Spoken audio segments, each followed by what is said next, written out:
नमस्कार, स्वागत है आप सभी का न्यूज़ 18 के डिजिटल प्लेटफॉर्म पर। मैं हूं आपकी होस्ट चित्रा शर्मा। देखिए, पहलगाम आतंकी हमले के बाद से भारत और पाकिस्तान के बीच टेंशन का माहौल और बढ़ गया है और इसका अंदाजा तब से लगाया जा सकता है कि कल जब प्रधानमंत्री नरेंद्र मोदी ने तीनों सेनाओं के चीफ के साथ बैठक की, इसमें रक्षा मंत्री राजनाथ सिंह भी मौजूद रहे। इस बैठक के बाद से पाकिस्तान की तरफ से एक बयान सामने आया है। पाकिस्तान के दरअसल सूचना मंत्री अताउल्लाह तरार ने दावा किया है कि उन्हें विश्वसनीय खुफिया जानकारी यानी उन्हें एक इनपुट मिली है जिसके अनुसार भारत अगले 24 से 36 घंटों में पाकिस्तान पर सैन्य हमला कर सकता है। और यह दावा पाकिस्तान की तरफ से किया जा रहा है। भारत की तरफ से ऐसा कोई भी बयान अभी तक सामने नहीं आया है। इस बयान के साथ ही पाकिस्तान की ओर से नई दिल्ली को चेतावनी भी दे दी गई है कि अगर भारत ने कोई ऐसा कदम उठाया तो उसके गंभीर परिणाम होंगे। दरअसल जब देश के प्रधानमंत्री नरेंद्र मोदी ने तीनों सेनाओं के प्रमुखों के साथ मीटिंग की तो उधर इसका सीधा असर पाकिस्तान में देखने को मिला और पाकिस्तान के सूचना मंत्री अताउल्लाह तरार ने बुधवार को एक्स पर पोस्ट किया और पोस्ट करते हुए ये बयान जारी कर दिया है कि उन्हें कुछ इनपुट्स मिले हैं और उनके इन विश्वसनीय खुफिया जानकारी के मुताबिक भारत अगले 24 से 36 घंटे में पाकिस्तान पर सैन्य कार्रवाई कर सकता है, यानी हमला कर सकता है। तो वहीं पाकिस्तान सूचना मंत्री तरार ने भारत पर आरोप लगाया है कि उन्होंने ये कहा है कि भारत ने किसी निष्पक्ष जांच की बजाय ही सीधे सैन्य रास्ता अपनाने की तैयारी कर ली है। यानी उनका कहने का मतलब है कि भारत पाकिस्तान पर बेमतलब के आरोप लगा रहा है। आतंकवाद का पाकिस्तान से कोई लेना देना नहीं है। उन्होंने साफ तौर पर यह भी दावा किया है।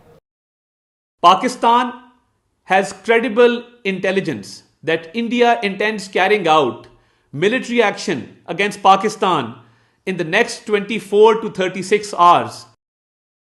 उन्होंने साथ ही कह दिया है कि भारत जो अब हमला करने जा रहा है जो क्षेत्रीय शांति के लिए घातक साबित हो सकता है। तरार के मुताबिक पाकिस्तान सरकार ने मामले में निष्पक्ष, स्वतंत्र और अंतर्राष्ट्रीय विशेषज्ञों की मदद से जांच की पेशकश भी की है। हालांकि भारत ने इसे न मानते हुए पूरी तरीके से टकराव की सर चुनी है। तो वहीं पाकिस्तान के रक्षा मंत्री ख्वाजा मोहम्मद आसिफ ने भी कहा है कि पाकिस्तान हाई अलर्ट पर है और अगर भारत हमला करता है तो पाकिस्तान भी उसका करारा जवाब देगा।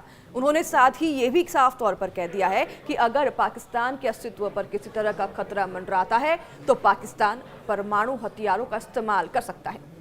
इससे क्या हम यह समझे कि पाकिस्तान सीधे तौर पर भारत को परमाणु बम की धमकी दे रहा है? हालांकि अब ये धमकी है कि क्या, ये तो साफ तौर पर हम समझ सकते हैं, लेकिन हम जानते हैं कि भारत यानी कि हम पहले कभी भी हमला करने में, अटैक करने में विश्वास नहीं रखते हैं। लेकिन पाकिस्तान की तरफ से ये जो दावे किए जा रहे हैं, जिस तरीके से ये बयान सामने आ रहे हैं, पाकिस्तान पूरी तरीके से सहमा हुआ, डरा हुआ है, ये तो हम मान सकते हैं। हालांकि प्रधानमंत्री नरेंद्र मोदी ने करार दिया है कि पहलगाम हमले के दोषियों और उनके सरपरस्तों को धरती के आखिरी कोने तक ढूंढा जाएगा और सजा दी जाएगी।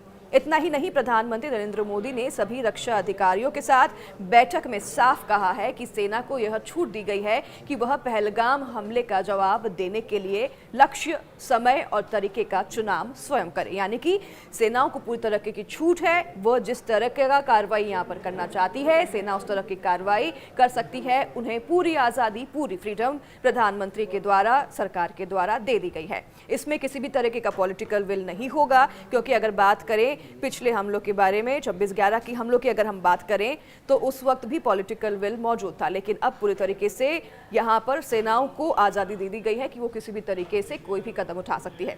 तो वहीं पीएम मोदी ने यह भी कहा है कि दोषी और उनके समर्थक को किसी भी तरीके से बख्शा नहीं जाएगा और धरती के किसी भी कोने में से उन्हें ढूंढ कर सजा दी जाएगी। प्रधानमंत्री के इस बयान के बाद से पाकिस्तान की सरकार और सेना में खलबली मच गई है और पाकिस्तान की तरफ से ये उल्टे सीधे भभकी भरे बयान आने शुरू हो गए हैं। आपकी इस पर क्या राय है, हमें कमेंट कर जरूर बताइएगा।